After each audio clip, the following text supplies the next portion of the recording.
We're doing the 9 causes of the Civil War. Sorry, you might not have seen that. 9. Got the.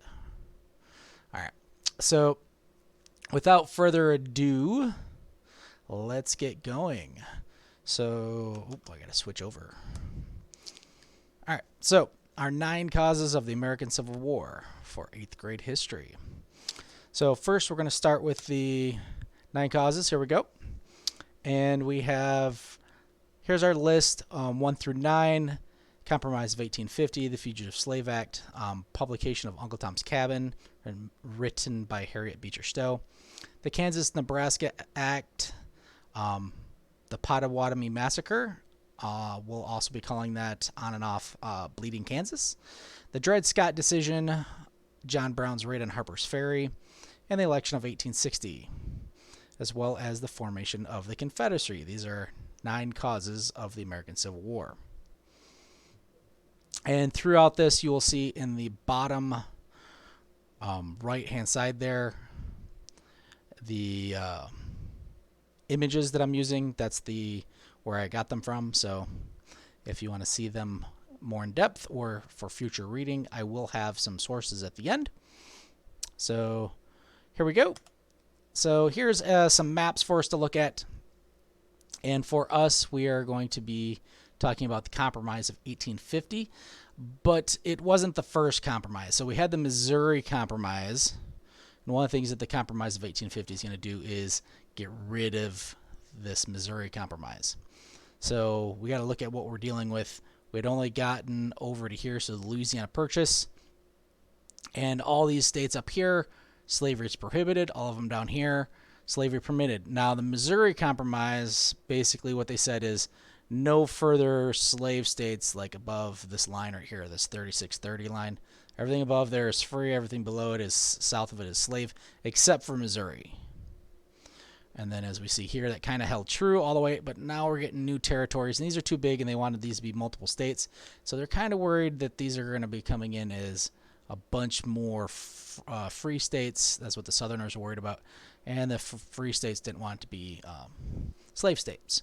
So in the wake of the Mexican War, tensions had developed between the North and the South over whether the western land gained by the U.S. should become free or slave territory.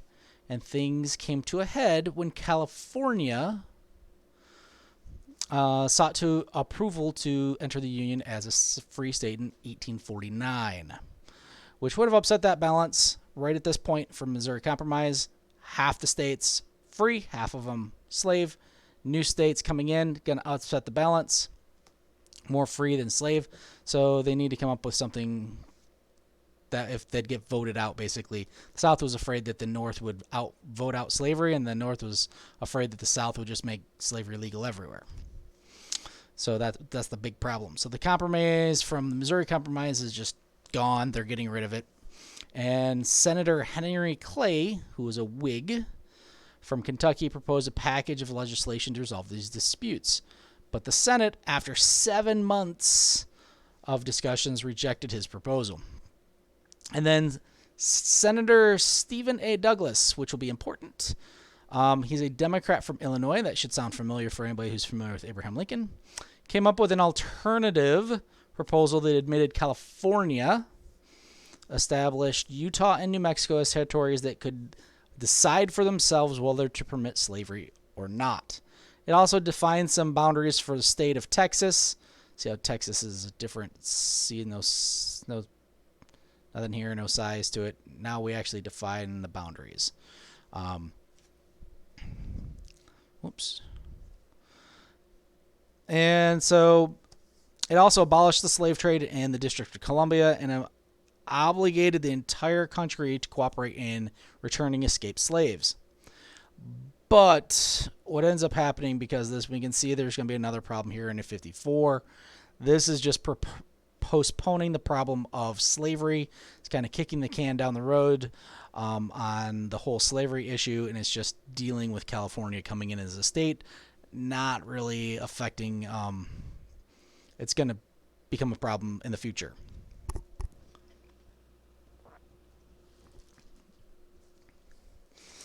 And so it's not really a compromise per se. Many historians have noted, like Michael Green from University of Nevada, Las Vegas, one of his several books points out that they basically agreed to disagree. All right, so here's our brief notes on the Compromise of 1850. It's intended to address the sectional problems between the North and the South. Sectional meaning North for South, the different sections of the country, and resolve those disputes of territories either to be or not to be a slave state, as they get these states from Mexico, which they got in the Mexican War. See how this is going to become a problem? So these provisions within the Compromise of 1850, like the Fugitive Slave Act, made people, it further inflamed the tensions because the Fugitive Slave Act basically made it so that all across the country, all escaped slaves, people were required to return them to the South. The North kind of did some things to not really follow that, like basically drag it out in court as long as possible, make it as expensive as possible for slave owners to get their slaves returned to them.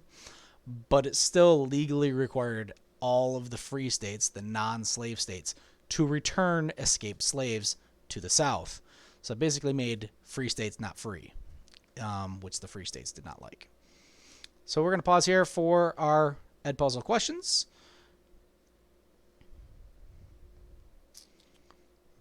Build in some tension here.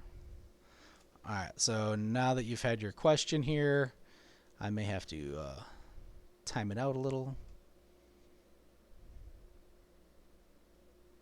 Give you some time. All right, and moving on. So our next thing we have is the Fugitive Slave Act. We kind of covered that briefly. So there was already existing law enacted in 1793, which allowed local governments to seize and return escaped slaves to their owners. And it imposed penalties upon anyone who aided escaped slaves. But this new version in the Compromise of 1850 went much further. It compelled citizens to assist in capturing escapees, denying the captives the right to a jury trial, and increasing the penalty for anyone aiding in their escape. It also put cases in the hands of federal commissioners who got $10 if a fugitive returned, but only $5 if it was an alleged slave was determined to be free that they returned. You can see how this becomes a problem, right? So everyone who is suspected to be a slave, these federal commissioners were paid to basically apprehend them, whether they're a slave or not. They got paid for returning them to slave owners in the South. So yeah, a lot of people in the North did not like this. The Northern abolitionists rebelled against this law, and after 50,000 anti-slavery protesters filled the streets of Boston, protest the arrest of a black man named Anthony Burns in 1854, President Franklin Pierce sent federal troops to maintain order and provide a Navy ship to return Burns, the escaped slave, back to Virginia. So the Northerners who had questioned slavery basically said, see, we told you the government was going to step in and force us to do this. And to those who hadn't really had that thought of, well, now they're like, well, this is going too far. That's a federal government, that's too far. And so this becomes a radicalizing moment for Northern abolitionists. And for people who had been sitting on the sideline and were not abolitionists and who didn't really care either way, now they're like, whoa, this is just taking it way too far. And it's at this point where everybody's just trying to drag this out as long as possible. So whenever anybody was thought to be a slave, they were trying to keep them enmeshed in court and making it as costly as possible. All right, so we'll take this time for you to answer your question.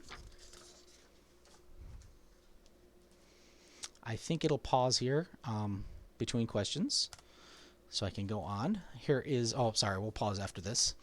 And so here's our quick notes, our quick rundown of the Fugitive Slave Act. Required citizens to assist in the capture of runaway slaves. Denied alleged fugitives the right to a jury trial whether they were actually slaves, former slaves, born free, whatever it was, if they were accused of being a slave, they did not get a trial. And this heightens the tensions between the North, where people were now started to strongly oppose slavery. And this helped to build the Underground Railroad. It gained more sentiment from the Northerners to help people escape, not just into the North, but if you did not know, many people, the end of the Underground Railroad was not necessarily in northern states. For many, the end was in Canada, so it was to get them out of the country north. A little easier in the north than it was in the south. There were boats in the south where they smuggled slaves out of like New Orleans by boat to Canada. So this helped to basically build sympathy for the Underground Railroad and the plight of the slaves. And this is where we're going to stop and do our Edpuzzle question. Our next, this would be number 3. Our next cause of the American Civil War is the publication of Uncle Tom's Cabin. So on the one side we have an old copy of a hard copy of Uncle Tom's Cabin, which it wasn't necessarily published in as a book first. It came out in an abolitionist newspaper in like a periodical. And that's a picture of Harriet Beecher Stowe on the other side. So it's in 1851 that Harriet Beecher Stowe, who was grieving the loss of her 18-month-old son, who died of cholera like 2 years earlier, wrote to the publisher of a Washington, D.C.-based abolitionist newspaper, The National Era, and offered to write a fictional series about the cruelty of slavery. Stowe later explained that losing her child helped her understand what a poor slave mother may feel when her child is ripped away from her. That's, of course, according to the Stowe biographer Katie Griffiths. And so it's Harriet Beecher Stowe's story here of Uncle Tom's Cabin. Remember, this is fictional. It boosted came in 41 installments, which means that it basically you had to read it over 41 different periods because it was published in pieces. Not the whole thing at once, just 41 pieces that eventually got later put back into the book. And it boosted the paper circulation, and a Boston publisher decided to take it and release it as a 2-volume book or a 2-volume novel. And Uncle Tom's Cabin, or Life Among the Lowly is what it was called, sold 300,000 copies in its first year. Remember, this is in 1850s, guys, so that's a lot of people are buying this book. And this vociferous public debate came about the book that exasperated the differences between the North and the South. So because this book told the story or the plight of how slaves were suffering in the South, it basically made the Northerners mad about it, and it made the Southerners feel like they're targeting us and trying to get us, take away our slavery, and they're trying to make everybody feel bad. And so the two sides are conflicting with each other.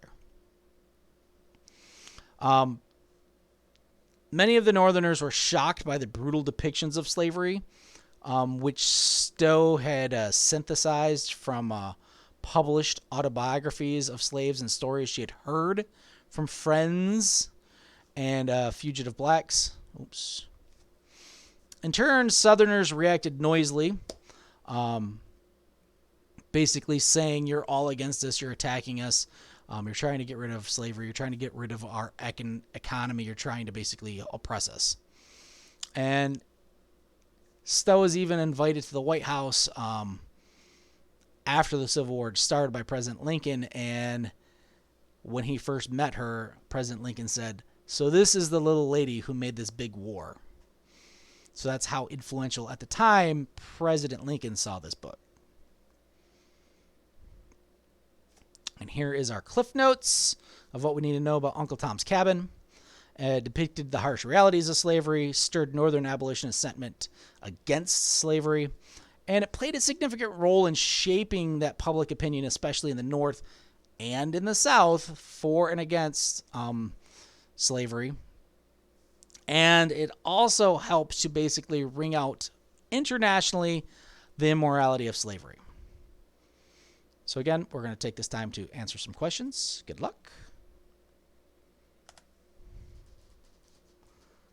And we are back to this map that we saw earlier. And this time we want to focus on the Kansas-Nebraska Act. And for us especially, we're over here. So we have Illinois and Iowa, which is where we're at. And then we got Nebraska over here. So we have this Nebraska territory. We're getting Kansas territory. So the big thing here is that in 1854, Senator Douglas, that author of the Compromise of 1850, introduced another piece of legislation to organize the territory of Nebraska, an area that covered not just what is now Kansas, but it also covered Montana, the Dakotas.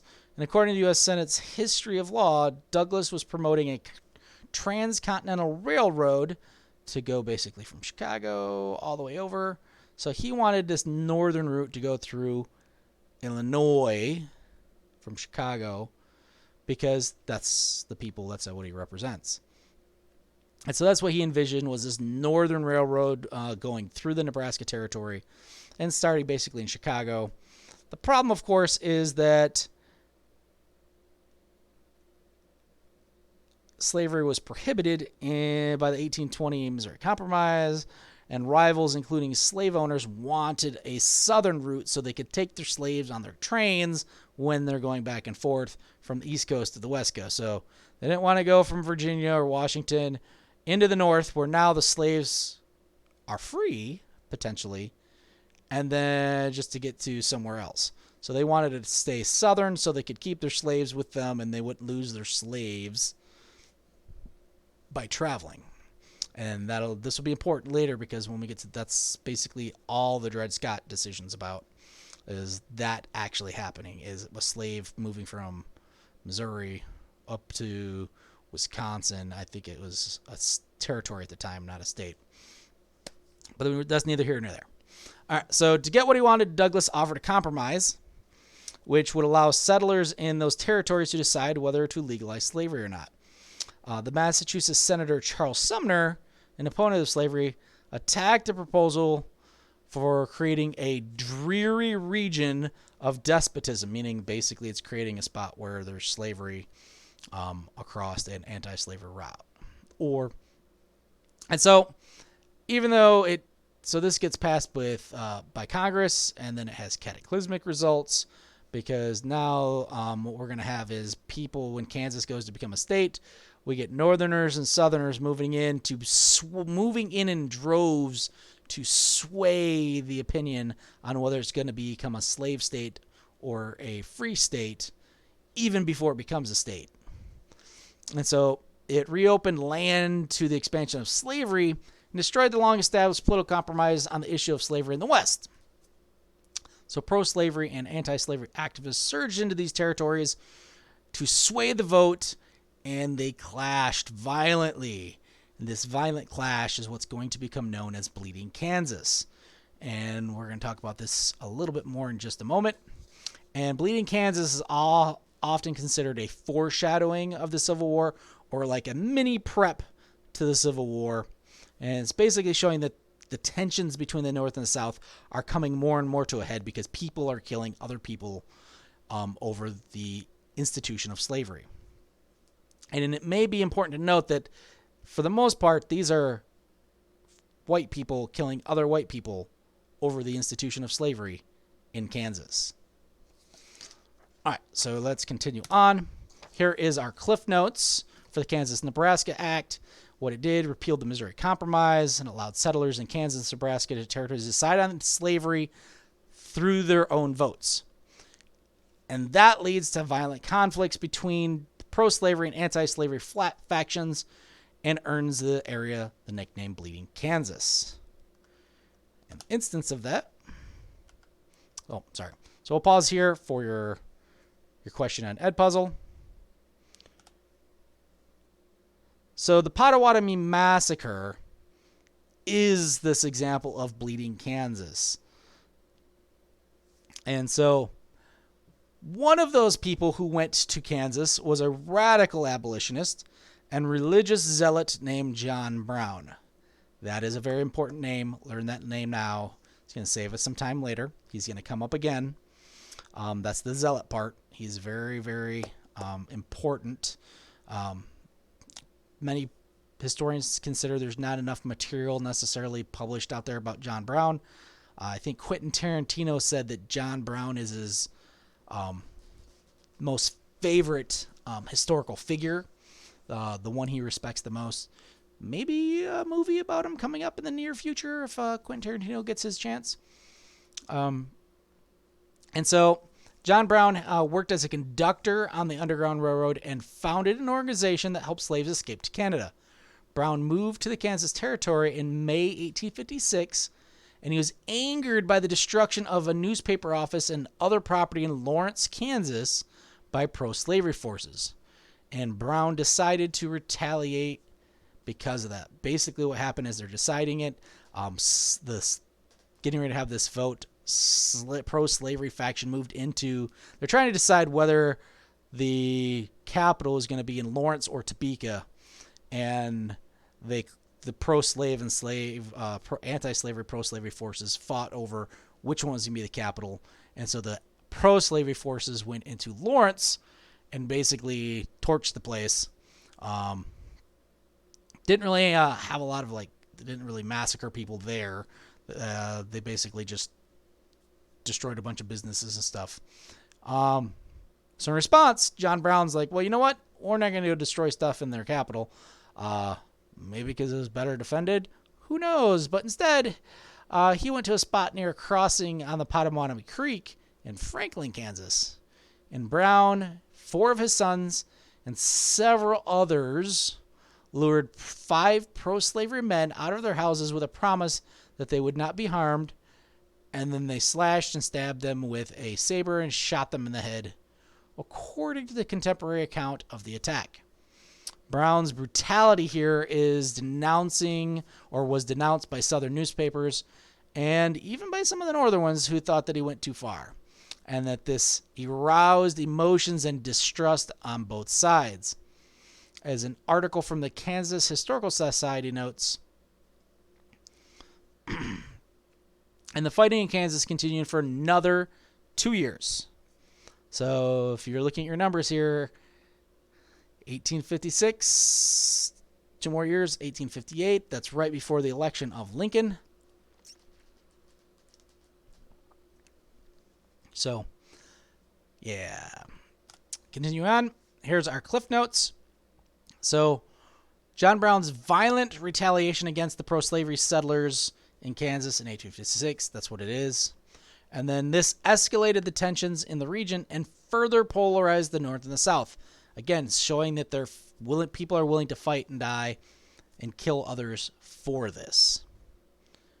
Now's the time for your Edpuzzle question. Next, we have the Dred Scott decision. We've hinted at this earlier. And Dred Scott was an enslaved man, born in Virginia, slave state, and later lived in Alabama and Missouri, both slave states. In 1831, his original enslaver died. And so the person that owned him died. And he was purchased by a U.S. Army surgeon named James Emerson. Emerson took him to the free state of Illinois and also to Wisconsin, the territory where slavery was illegal due to the Missouri Compromise. But it's a territory at that point, not a state. And during his time in Wisconsin, Scott married, and he and his wife and their 4 children, or him and his wife had 4 children. And then in 1843, Emerson died, the person that owned him, the Army officer. And several years after that, Scott and his wife sued Emerson's widow in federal court for their freedom on the grounds that they had lived in the free territory. And so Scott's suing, but he's being assisted by this because remember, he's a slave at the time. Slaves really don't have these rights, so he's being helped out here in the litigation. And it took a while for him to get this done. And 1857 is when the decision is written by Chief Justice Roger Taney, and the court declared this court decided the Scot was not entitled to U.S. citizenship or the protection of U.S. law, no matter where he had lived. In the court's view, the Constitution's framers had not intended for black people to be free, but instead viewed them as property with no rights which the white man was bound to respect. And this ruling, of course, made further political compromise way too difficult. It is interesting to note that when he sued Emerson's widow, she wasn't really the one that owned him at that point. It was her brother who she basically gave to because she was also living in a free state. And so his actual owner, Emerson's... so, yeah, it was a whole thing. And basically the Supreme Court botched the job here. And this is often considered one of, if not the worst decision the Supreme Court has ever made. Here is our quick little cliff notes. So what the Dred Scott decision is it declared that African Americans, whether they're free or enslaved, were not citizens and had no rights under the Constitution. Note that means that free states are not free states because it's declaring African Americans, wherever they live, they're not citizens and they have no rights under the Constitution, which essentially means that anybody could walk up to them and enslave them and take them to a slave state. It invalidated the Missouri Compromise. And again, we're just deepening this distrust and hatred between the two sides and the suspicions that basically the North just wants to get rid of slavery altogether and the South is going to fight tooth and nail to keep it, and that there's no compromise that can be made on slavery. So at this time, we're going to take our short little break to answer your question. Good luck. Now, we get back to John Brown again. And this is John Brown's raid on Harper's Ferry, Virginia, which would later become West Virginia. So Brown dreamed of carrying out an even bigger attack than the Potawatomi Massacre, one that would ignite a mass uprising of southern enslaved peoples. That's why he's doing it in Virginia. So on a night in October in 1859, he and a band of 22 men launched a raid on Harper's Ferry, a town in what is now West Virginia, and captured some prominent local citizens, seized the federal arsenal there. It's basically a train station with like weapons for the army, for the militia and stuff. And his small force soon was counterattacked by the local militia, forcing him to seek refuge. And the following afternoon, U.S. Marines under the command of Colonel Robert E. Lee arrived and stormed the arsenal. They kill a lot of his men. Brown is wounded, but he is taken prisoner, and then he's eventually charged and tried for treason, murder, and slave insurrection, and sentenced to death. And he was hanged in December of 1859. So notice that's basically 2 months later. So while the attack failed to trigger the widespread revolt that he wanted, it did deepen that divide between the northern and southern states. Again, this was a sign to Southerners of just how far those northern abolitionists were going to go to get rid of slavery. John Brown, because he was wounded, they actually let him like mend up before they tried him for treason and then hung him. And during that time, he had they allowed journalists to come in, and he was able to give his memoirs to journalists while he was waiting to be executed. And so a historian goes on to explain that Northern abolitionists who preferred pacifism praised Brown as a martyr for the cause of freedom, and some of them had helped finance his attack. And Southerners expected more acts like this to keep occurring, and they considered, of course, terrorism. And they prepared for these attacks that they saw coming by bolstering or giving more ammo and guns and stuff to their militias and getting their militias ready for conflict. which can probably explain why they were so ready and why their military part of the reason their military forces were so well ready to go when the war actually starts. In many respects, Brown's raid can be viewed as the first battle of the Civil War. But is it? If you actually look at the details here, either Brown was not a very intelligent or savvy man, which I'm not necessarily sure I believe in, or if you dive into like the details of his planning and execution on Harper's Ferry, like they let the train go, they didn't cut the telegraph line, so like they're able to get out all these messages were able to get out, and so like everybody, he's not that far away from Washington D.C. Like they didn't stop any of the trains, they didn't do anything, and so quickly, even if they had planned to do an uprising, the military was quickly going to be moving in on his location, and they didn't do anything to try to like stem that tide. And so it may have been that it was set up to be a martyrdom from, like that might have been the original intent altogether. So our quick little notes here. John Brown's raid on Harper's Ferry failed to incite that slave rebellion by seizing that federal arsenal. It shocked the nation, and again, it heightened those fears of abolitionist violence in the South. Let's go ahead and answer our question here. All right. So, reason number 8. 8. Abraham Lincoln's election in 1860. So here are our 4 candidates, and you're like, 4 candidates for president? What's going on here? So the big problem here is the Democrats split, because we had regular Democrats in the North that were like the Union members and stuff like that, and then we had Southern Democrats who had historically been part of the Southern slaveholders had been part of the Democratic Party, because it had been like an agrarian party as well as like the People's Party in the North, like the workers. But the Whig part, because the Whig Party was seen as the upper elite crust of the East Coast. So like the guys that owned the factories and the shippers and the merchants and all those guys were part of the Whig, the aristocratic party. So the Democrats split the ticket, and then Lincoln kind of slides in. And this is the first time that the Republican Party has a person run, because it's only been around for like 2 years at this point.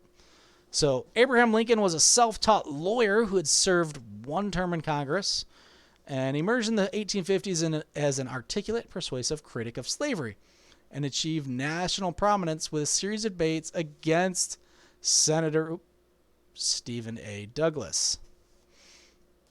Same guy, Compromise of 1850, that guy. And so Lincoln had tried to win his Senate seat, Douglas's Senate seat, and failed. So he loses to him twice. But obviously he's going to win this, so he does beat him in the big one. And when the Republican Party held a convention to nominate a presidential candidate, the chosen location was Chicago, which gave Lincoln kind of like home court advantage on winning the Republican nomination. And he beat out a guy from New York for the nomination for the Republican Party. And when they set up the convention floor, they put Illinois on a spot where they could get to other delegations that were less committed.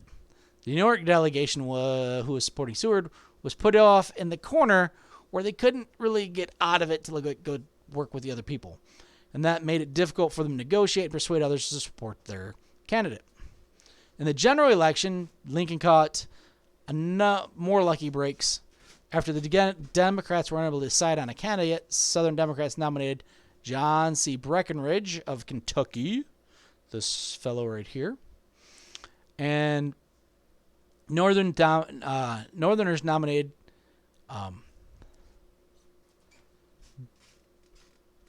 Stephen A. Douglas. Breckinridge and the Constitutional Party candidate John Bell split the South, while Lincoln swept the northeastern and midwestern states, except for Missouri, which went to Douglas. as well as Lincoln won Oregon and California. And that gave him the win for president. And for the first time, the Electoral College worked against the South. So if we look here, this is our map of the election. Lincoln's going to win. If we look at the popular vote, this is the actual votes. Lincoln doesn't have like that big of a victory. But if we look at the electoral votes, much bigger margin of victory. Yeah, look at, see this guy who came in second on the popular vote, only ended up was like fourth in the running. And that was Douglas, the guy he had lost to. So Lincoln's all this red. He sweeps through there. So our quick notes on election of 1860. Abraham Lincoln won the election despite not being on the ballot in most of the southern states. Why bother? They're not going to elect him, right? This is like the party of anti-slavery. Yeah, don't even run. All right, so this prompted southern states to secede from the Union out of fear that Lincoln would abolish slavery. So basically, Lincoln wins. South Carolina's like, you know what? We can't stand for this. He can't be president. We're out. And so they bounce. But we're getting a little bit ahead of ourselves. That's going to be here in just a second on the formation of the Confederacy. At this point, let's go ahead and answer that question, and then we'll move on.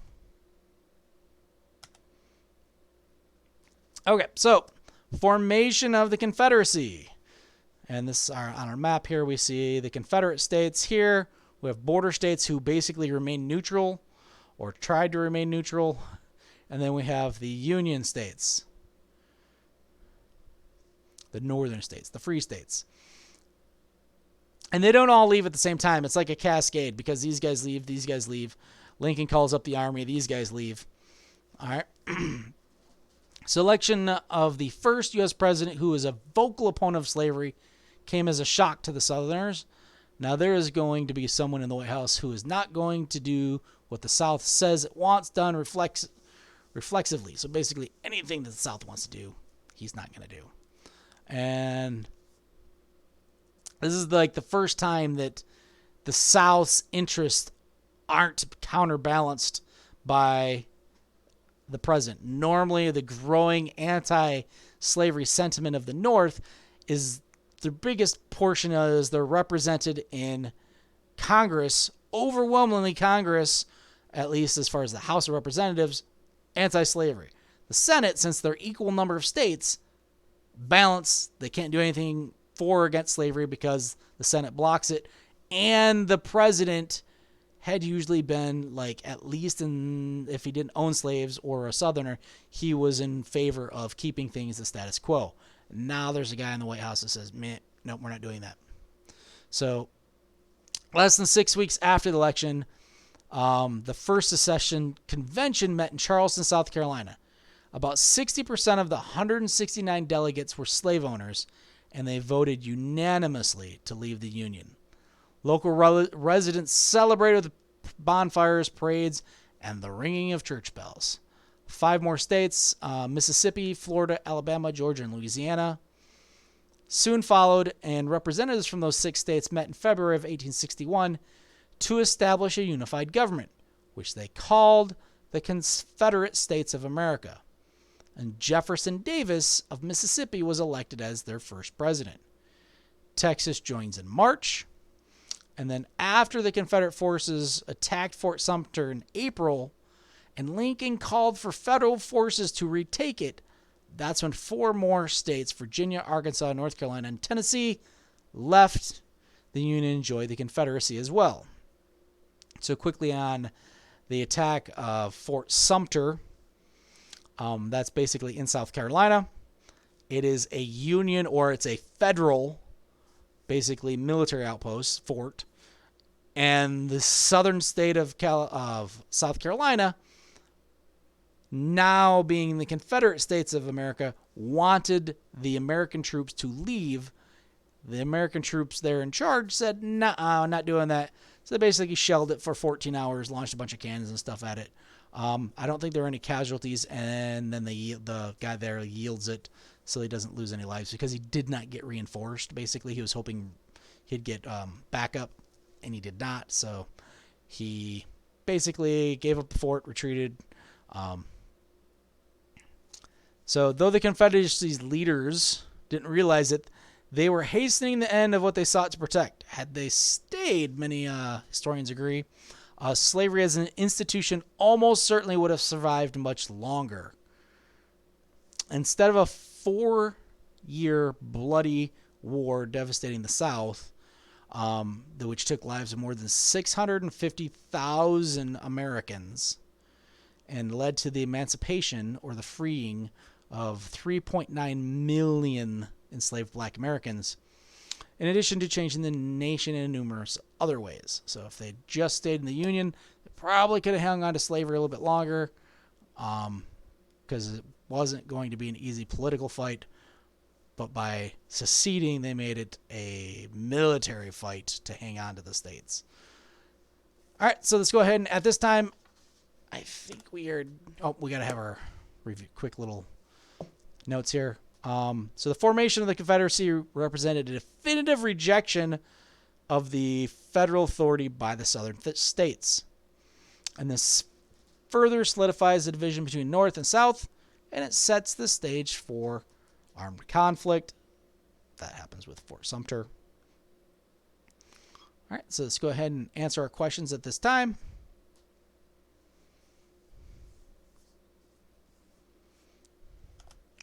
And here are my sources. So again, this has been our causes of the American Civil War. And I hope you guys enjoyed this rather than a regular lecture, guys. I'll put a little comments thing here on Edpuzzle for you to leave me any comments on whether you like this or not. So thank you. Have fun.